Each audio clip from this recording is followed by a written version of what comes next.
Empire.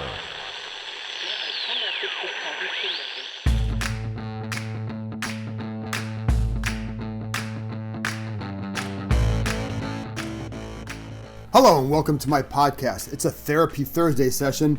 I have some thoughts and some answers on Trent Williams, Bruce Allen, and more.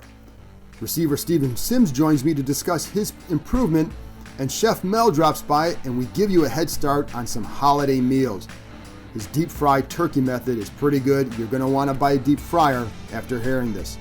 But first, my conversation with Steven Sims. And before I get into that, I wanted to talk to Sims, and we were only able to spend a few minutes, but I still wanted to play this for you because in the last few weeks, what you see on film is Steven Sims constantly getting open. He's not always the primary guy, but he is getting open, and you see that more and more in the one-on-one situations. He's shaking guys and he's leaving them on the ground. I saw that against Carolina. You saw that last week in Green Bay at times. And I think the Redskins are also doing a better job of trying to get him the ball and creating situations to get him the ball. And I'll give you an example.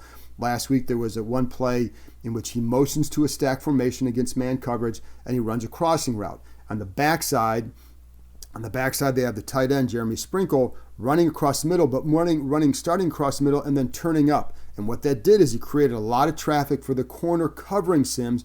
So instead of being able to undercut Sprinkle, he has to go behind him, and that creates the opening for Sims to catch and run. It was like a 13 or 14-yard gain, but he had, I think, 12 of those yards came after the catch because of the space created. Then there were other times they would sneak him behind a mesh route concept where you have two crossers over the middle, and he'd sneak behind there. So the linebackers widen, creates a gap in the middle for Sims. So they're doing a better job there, and that's why I wanted to talk to him. I think this is a guy who's going to be interesting in the future because I think a lot will depend on who the next coach is and how their passing game is, but he's a guy who's starting to show that he can get open and make some plays. So let's get to it. Here's my conversation with Steven Sims.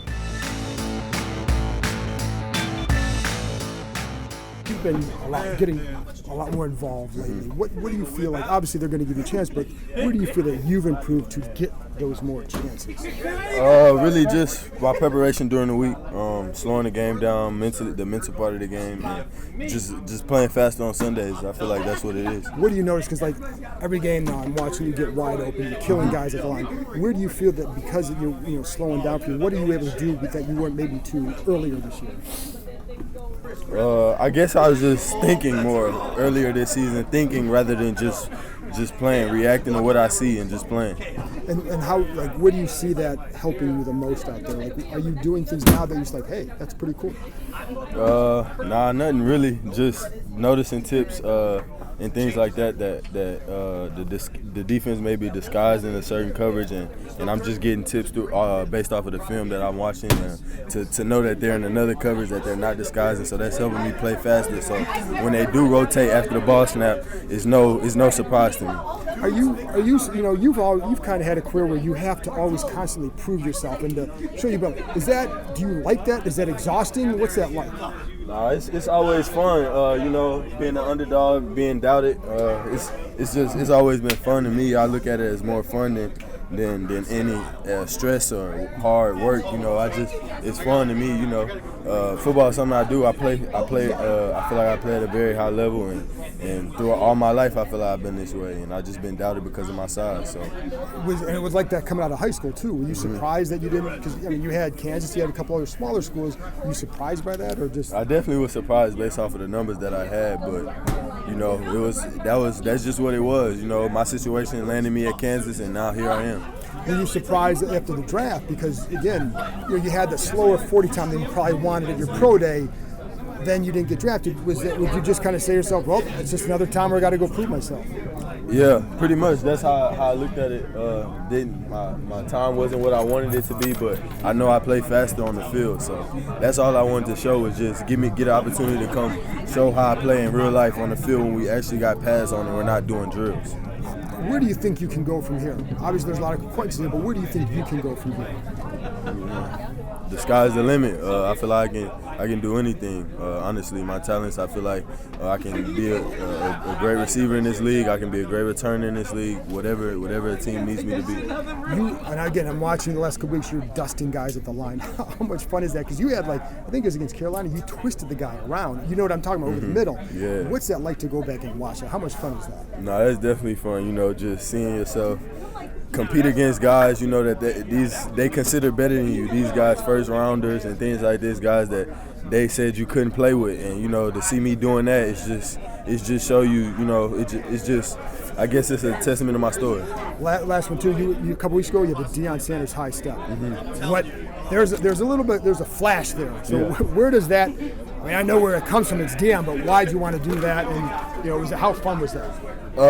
It was very fun doing that. Deion's he's actually my favorite football player ever. So just to be in the Redskins uniform, performing like at a high level like he used to, and I really didn't have anything in my head. I just looked back and didn't see anyone, so I was like, hey, I'll start high stepping. That's something I used to do in Little League too. They used to tell me, wait till you get to the NFL to do that. Wait till you get to the NFL. In Little League you can't really celebrate and taunt. So finally got to do it. It was just fun. It was hilarious. Cool. It must be a lot of fun for you right now because you're getting that extra time and showing a lot what you can do. It's got to be fun for you to look at what you're doing. Well, definitely fun. Definitely fun, enjoying it, loving it. Cool. Rookie year. All right. Thanks, man. Appreciate it.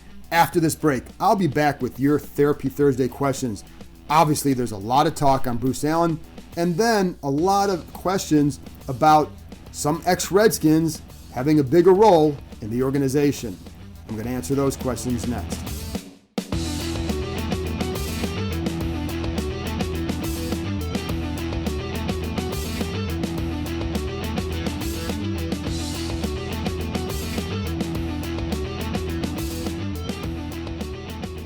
Okay, now it's time for Therapy Thursday.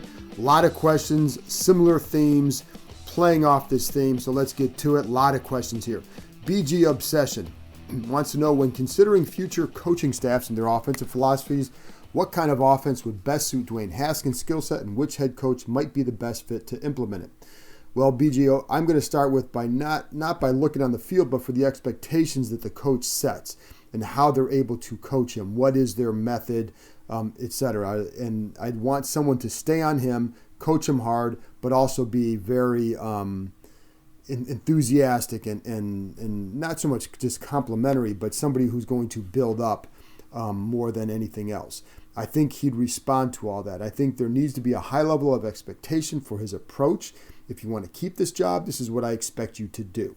They need to be able to expand the playbook, something they really haven't been able to do so far. Still kind of early in the process, but that's where it is. So whatever coach is demanding is fine by me. He's demanding, and again, not a tear-down guy, but definitely demanding. And I don't have a guy that I say, oh, this guy is perfect. I don't have one name in particular. I think the attributes of a guy like Eric Bieniemy, from what I've been told, would be good for an entire team. Keep in mind, too, that a head coach is not going to spend all of his time with the quarterback. The head coach sets a tone, but it's really the quarterback's coach and the offensive coordinator that is the key here. So whoever the head coach is, it's the expectation that trickles down, but they're not going to be the guy that's spending all their time with the quarterback. I think there's still a lot to learn about some of these guys, the coaching candidates, before you say, oh, this guy is perfect.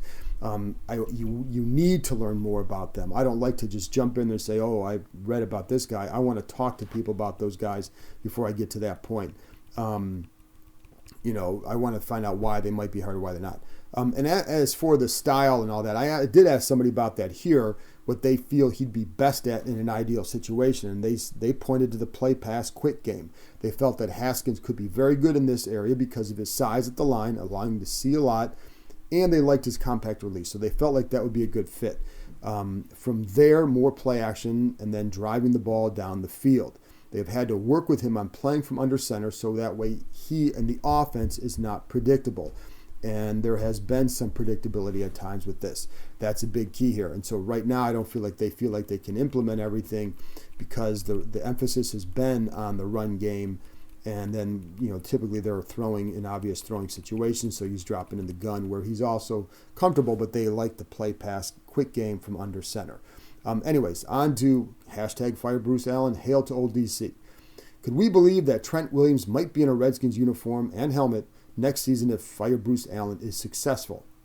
Okay, so I spoke with Trent last week about this and asked him this question. He really didn't have an answer, or at least he didn't give a definitive answer, but he didn't say no. There is no doubt he has a huge beef with Bruce Allen. We all know that. Williams told me, I can't say for certain it would be a no. As of now, it would be hard to see that as far as how far both sides were apart. It would be hard to see that. So he said, at the end of the day, I'm still on the Redskins roster. He stressed that he loves the locker room, loves the players here still. That matters. But what I would wonder is, what does Dan Snyder think? Well, Williams didn't trash him. He did trash the organization. It was not good for Snyder's team. And there are others in the front office who might not like having him back either because of all that. And because some people there definitely felt it was more about money than anything else. I think this would be a definite wait and see situation. I would still lean toward not seeing him back, but who the heck knows? If they fired Allen, if a new coach or GM comes in and really wants to keep Williams, then I think it could get interesting, but then you still have an issue with medical staff, etc. All right, on to Owen at O Smith NFL. Alex is GM, D Hall is DC. Make sense? Good idea? Well, hi, Owen. I appreciate the thought, but no. Alex Smith has never been a GM, and Hall has never been a defensive coach. Just being a smart player does not mean you're going to be a good coach or make a good GM right away, unless you're paired with a coach who has a ton of power and it's really just a title only, kind of like out in San Francisco. I'd rather see someone like D. Hall work his way into being a coordinator. I remember talking to a former player who was coaching in high school, and this was a smart player. He thought because he was a former player, he could step right in and call plays. He quickly realized, no, he couldn't. It's a different ballgame doing that. So he went back to being a position coach. If Hall wants to coach, he needs to step in as a DB coach and prove what he can do, something he's trying to do last year before they hired Ray Horton. Then you move your way up. Then you prove yourself. Then you realize you're on the headsets during the game. You're listening to the play calls and how quickly and how fast that stuff moves. It's different than just being a player who has strong opinions. And I love D. Hall. I think he's very smart, but I don't think you put him in there right away. No way. As for Smith, I definitely believe he has executive leadership skills. I spoke to someone close to him recently, and he said that they had not talked at all about him pursuing any sort of a front office role. The focus now is still on his rehab and getting better with his leg. I think there's still a part of him that wants to see, can he make it back? Definitely a part of him. He's often seen with Dan Snyder. We know that. He hangs out. That's where he watches the games. And now people are kind of making a huge leap, putting him into a GM consideration or something like that if that job opens. I think Alex is very smart. I also think he's a big-time family man, and I'm not sure that's the sort of commitment he would want right now. In addition to the fact, I think that's a huge, huge leap. Again, this is provided he can no longer play. Smith likes to attend his kids' sporting events, etc. He's very big with that. I don't know for sure he wouldn't want to become a GM or in a front office in the future, but it's hard to see right now. It's just really hard to be the kind of family man that you'd want to be in these kind of jobs. It's just you're working a ton. And I think I would say that for all these guys. I could see him having some sort of a role here. I don't know what it is, and I don't know when that would be. Okay, on to the next. At JLev28. Why is Bruce Allen still here? What is your confidence level he will either be fired or retire? Well, I don't see him retiring. If something happens where he does retire, I would say it was a forced one, allowing him to leave on his terms, or making it so if it would happen to be a case where Dan Snyder strips him of power, maybe from the football side, leaving Allen in a position where he'd rather not stay. I will say there's a lot more smoke around his being gone this year than ever before. I know what I mostly hear from others that some people, again, I'll just refer to there being a lot of smoke because I don't want, sometimes what I say gets misconstrued or it gets turned into a report. I'm not reporting anything here unless I hear this from an absolute high-ranking official. You just don't know. But I know, some people say they're not sure that anything will happen. Others are pretty confident the other way. We'll see. I do, but like I said, there's no reporting here. It's just that there's a lot of smoke. And I think it'll be interesting. The next couple of weeks will be very interesting because if something does happen, I would expect it to happen before the end of the season.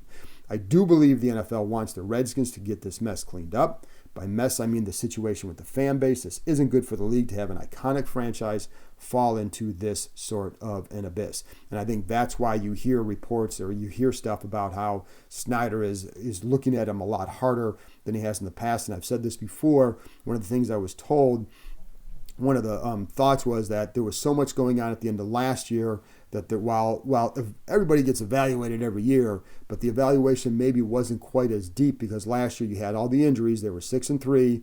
What anybody wants to think, this is the internal thinking. They're 6-3, had all these injuries. Alex Smith gets hurt. That kind of ruined the season. And then the whole focus was on Brian Lafemina and that whole business side situation. I think that took some of the pressure off of Allen. Well, the pressure is on right now. At Corey Milliken wants to know, should Geis's latest injury change the way they use him next year with AP presumably returning? What it should do is provide pause as far as expectations. He's never carried more than 10 times in an NFL game. We see the talent. That's obvious. But it's all about the Abel family in the NFL. Are you durable, reliable, available, etc.? Bryce Love will be back next year, and he's someone who will be intriguing depending on how his knee holds up.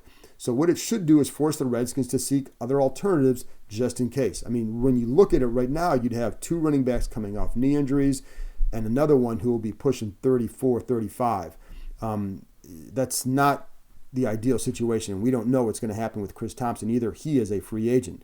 But again, a lot of this depends on who is the next coach, if Bruce Allen remains or he doesn't remain. I think that's all plays into this. At Johnny Guccione wants to know, this kind of plays off a similar question earlier. What are the chances that Snyder brings on former players to play big roles in the organization? Heard the rumors about D. Hall, Smith, Cooley, even Todd Bowles. Well, here's what I'd hope, and this is what you should hope. He brings on excellent people. Take a look at the best teams. They don't populate their front office with popular players from the past. It just seems like that everybody here wants guys from the past, and it doesn't work that way, man. That's not the best way to do things. You hire the best people. If these are the best people, that's fine. I don't care if they're former players here or not. There seems to be a fascination with ex-Redskins taking premium roles. Guess what? They just had George Allen's son, and fans want him the hell out of here. They already have Doug Williams in the organization, and this has been a losing one. So the answer isn't just hiring all these guys that fans know and think that they're smart because of how you hear them talk. And I agree, they're all very smart. I definitely agree with that. I think there's some, and I am not even dismissing any of them, but I think as a collective group, that it's silly. I think there are some strong options out there. They could move Kyle Smith to GM if they don't want to lose him, and I believe my understanding is that he is signed beyond next year, so that's good for them if he stays. If the new guy keeps him, if there is a new guy. They could try and bring in a guy like Morocco Brown who used to work here and knows the owner. But if Snyder views ties to the organization as a primary focal point, this place is doomed. Hire them because they're good, not because they're your guys and you know them and you like them. And if any of them qualify, that's absolutely great. I can see, like I said, each one of those guys. Cooley, I think, would be a terrific tight ends coach right now. I think D. Hall is very smart. I think Alex Smith is very smart. I don't know Todd Bowles. I've heard stuff about him, but I'm not going to address him now because he's in a different spot. He has earned his way into being a coach. That's what he's done. These other guys are still, they haven't coached at all in the NFL. So to put them in all big roles now, no. Bring on a couple for maybe someone in there with a little bit more, okay. But I would want somebody in higher ups who has a lot more experience in organizing what they need to do in these key roles. I can't stress enough. It's a different ball game being in the front office. You must grind. You work 100-hour weeks, especially in the lower levels in those front office jobs. There's a skill to knowing what to look for, how developing relationships around the league, etc. I believe each of these guys are smart, could develop in certain roles, but to put them all in certain roles right now would be absolutely the wrong move. And again, that's not to say they couldn't have a role somewhere, but in all those key roles, no. At John Casey 671, which coaches currently in the NFL can you see actually wanting to come to DC and work for this god-awful franchise owner? Well, I can see a few. I can't see a guy like David Shaw coming here. I feel pretty safe in saying that. There's always the 1% chance that happens, but the percentage would be that low right now. I've talked to many people about this situation, and more often than not, what I've heard is how Bruce and the current power structure would be an impediment. I mentioned that last week on the podcast as well. One agent told me it's a job for the daring or the desperate. Now, they could throw $10 million a year at some coach, make the offer so good they won't care about the power setup. But anyone in position to command that much money will do so because they're a strong and powerful coach. They would want power eventually, and it would be tough to win if there's a struggle there. They're also the sort of the coach that would command a princely sum anywhere. So my guess right now is they're probably going to get a second chance coach, maybe a first-time guy. I think the ideal guy in their minds, by what I've heard, but this could all change depending on what happens with the front office, would be someone with previous head coaching experience. Wouldn't shock me to see a guy like Marvin Lewis at least get a look. He filled a few roles in Cincinnati, including as a de facto GM. Snyder knows him, which matters. He will have options, as will a guy like Ron Rivera. I see him elsewhere. Same for Mike McCarthy. You will hear all the big names thrown out too. Just keep in mind that these coaches will have options. The Redskins must somehow make this job more attractive. It's, right now, what you'd hear internally is that, this one of 32 jobs. They're going to get somebody, and they usually get somebody that they want. They will pay. And I also believe that it's a lot easier to turn down a job that hasn't been offered to you in October and November than one that is in January. It allows you to go from making $1 million a year to making $5, $6, $7 million a year. If it's a first-time guy, I would think you'd put Bieniemy on the list. I think he'll have options too, I believe. I know some people really like him, and I've heard some people who aren't as sold, so we'll see. The feeling inside, again, is that Snyder hasn't had trouble attracting candidates over the years. He's more hands-off than ever, except for first-round quarterbacks. I do think they have a solid young roster. I think there are questions at quarterback still, though, that will give some coaches pause. Some of the veteran coaches who have more options will take pause because of that. Absolutely, they will. Now, some guys will convince themselves that they can win with whatever the Redskins have because they just want the job. They will tell them that, yes, I believe in Dwayne Haskins. Whether or not they do, we'll find out in the next year. But they will say, some people will say anything to get that job because there's so few of them. I think really the best way to make this more attractive is to change the power structure. That is what I keep hearing over and over. All right. Last one, Redskins Cult.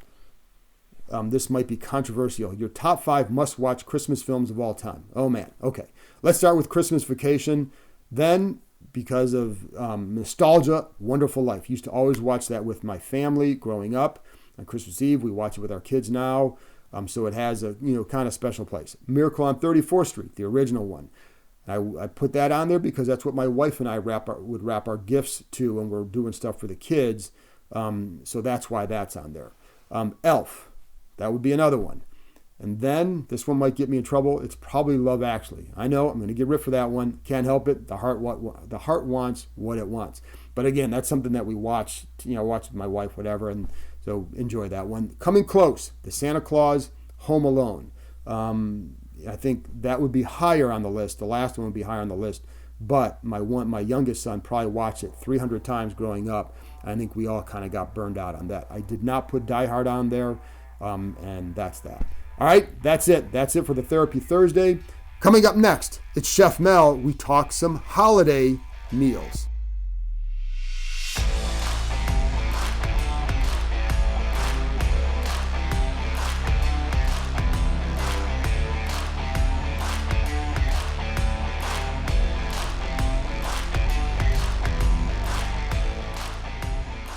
All right, back with Chef Mel. More food talk. Probably maybe the most enjoyable part of the podcast anymore on Thursdays because it gives you something else to think about, to talk about, and something you can learn from. And that's where Chef Mel comes in. Everybody eats. And everybody eats. Who doesn't like to eat? It's the holidays. You're coming up in the holiday season, so I want to talk to Mel about some holiday recipes, some holiday food that he likes to make, and get your pen and paper ready. So what do we got, Mel? What's your holiday? What are your holiday go-to meals? My go-to is definitely got to do a fried turkey. Those are times like I like to definitely deep fry turkey. You'll get them like deep fried twice, out of the holiday season, Thanksgiving and Christmas, and I definitely want to do that.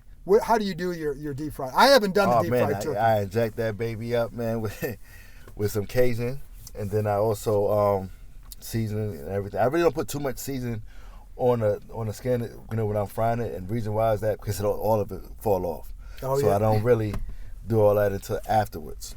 So I season it afterwards. It's like really good. Well, how do you, and when you season it afterward, because it's coming out crispy, right? Oh yeah, coming so out how crispy. do you? So what do you do with it? How do you apply the seasoning afterwards to make it stay? And how long do you keep it on? So once it come out the grease, that's when you want to do it because it's going to stick. So right when it's still greasy. It's just like French fries. Okay. Throw that thing in there just like that. My other go-to is definitely like I definitely take advantage of Brussels sprouts. I'm a big fan of those, and I actually use different cuts of meat, with that.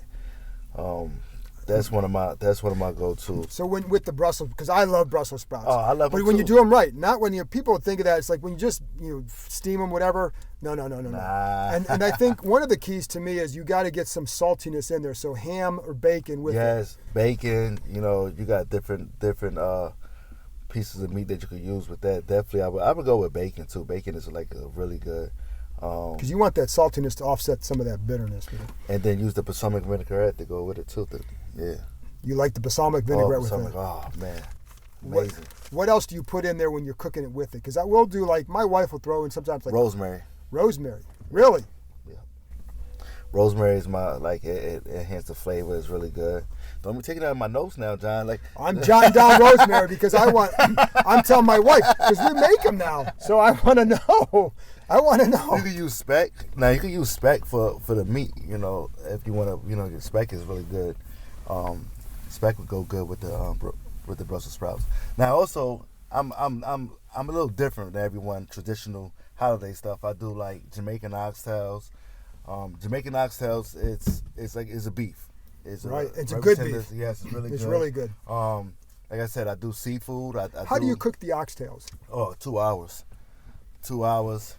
2 hours long. You let them things sit on the pot. Crock pot and just put them in the crock pot. You can put them in the crock pot. You can put them in your pot, and as long as you get them babies out and they tender, that's what you want. You want them kind of not falling off the bone, but damn near falling off the bone. How much seasoning should you put it? Because I know some you don't. I've never made the oxtail. It's layers on there. There's so many spices on there, and people don't even know curry is in there too. There's a little bit of curry spice in there, but you don't really identify it in there yet. But yeah, curry's inside of there. There's a lot of spices, but it's layers. You sear it, and then you throw it into the pot, and then you let it, because you got to brown them before you put them in the pot. And just a couple hours in there? Just a couple hours in there. Yeah, I make you some, but they're really expensive too. Yeah, I know, but they're really good. I've never made them though. Yeah, I have to charge you double if you get some of mine. I'd probably pay double if I had some of them. So what's your holiday dishes that you like, John? What you I like? Well, I like. See, I haven't done the deep fried turkey. I've smoked the turkey. I've also smoked a ham too, because with the ham I've smoked it where you basically have to score it and then inject some stuff in there, but also then you're pouring some syrup on there too, so it seeps in there. But you have to score because if you don't, just like a turkey, if you don't inject, then all you're getting is a turkey inside. You're not getting flavor.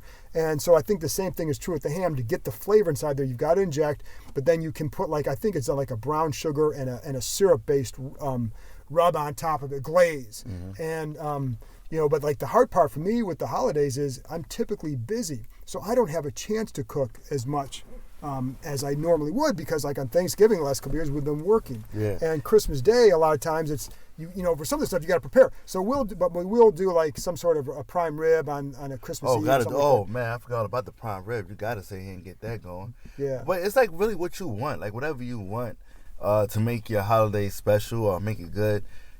Just kind of like go with the winter dishes and the holiday dishes and go from there, and just make it the best and enjoy your family and your time and stuff like that and have fun. I think the deep fried is what I want to try, and I haven't done that yet. You got to try that deep fry. I know. How long did it take you? Because I know some people try, but does it take you a little bit of time to get used to doing it that way, to get it right? Man, I throw that turkey in there, and 15, 20 minutes is ready to go, crispy. And that's what I love about it. Now, the only thing I say is that is the temperature. Like you got to just like make sure that the heat is the temperature is right on there. Then also, you want to make sure that as it's cooking, that you're actually getting the whole turkey actually. That's what I was going to say. Covered and cooked, because you might have a leg that's still uncooked, right? Or maybe undercooked a little bit. But let's hit this out. You can put it in the oven now. You don't have to, but I recommend if you undercook anything, throw it in the oven until but you cut out the pieces and everything, and you be good to go. And then you still got the same turkey that you put in the fryer. You know, and it's not going to change it or nothing like that. It's actually good. Yeah, I mean, so regardless, people put turkeys in an oven anyway, Right. but you don't have to put a deep fried turkey in the oven. And that's what I always said with the deep fried stuff, because the thing that if you get go to a fried chicken place, if you don't do it right, it's going to be cold inside, and that's not a good thing. So that's why I said I wonder if it takes a little bit of time to get used to getting the whole thing. Man, John, you got to do it. Put that Cajun seasoning on there, man. Put all your seasons on there. Put some lemon. Are you injecting with the Cajun? Oh, you got to inject it. So right. you inject all of it, the breast. What do you like to inject with in that? You said Cajun? The Tonys. Oh, yeah, of course. Yes. I put that on there, man. That's good to go. But yeah, man, that's where it's at. Fried turkey is my holiday dish. All right. Well, see, now we're giving you, all you people listening, that's our gift to you. We're giving that stuff to you early, so now you got time to prepare and impress your family. Well, you know what, John? I want to know what the people like. I want to know what y'all guys go-to holiday dishes are and how y'all kind of prepare them. Give me some of the things. All right, well, we'll ask that. I'll tell you you what. It's not cranberries. Well, I'll tell you what. I'm going to ask them for the next couple ones. We'll get some feedback from them, what they like to cook or what questions they have. We'll try that next week. How's that? That sounds good. All right, Mel. Thanks a lot. All right, thanks, John. Okay, that's it for this week. Thank you to Stephen Sims for joining me. Thank you to Chef Mel, as always, for stopping by and talking some holiday food. And thank you for your questions. And as always, for listening. Talk to you next time.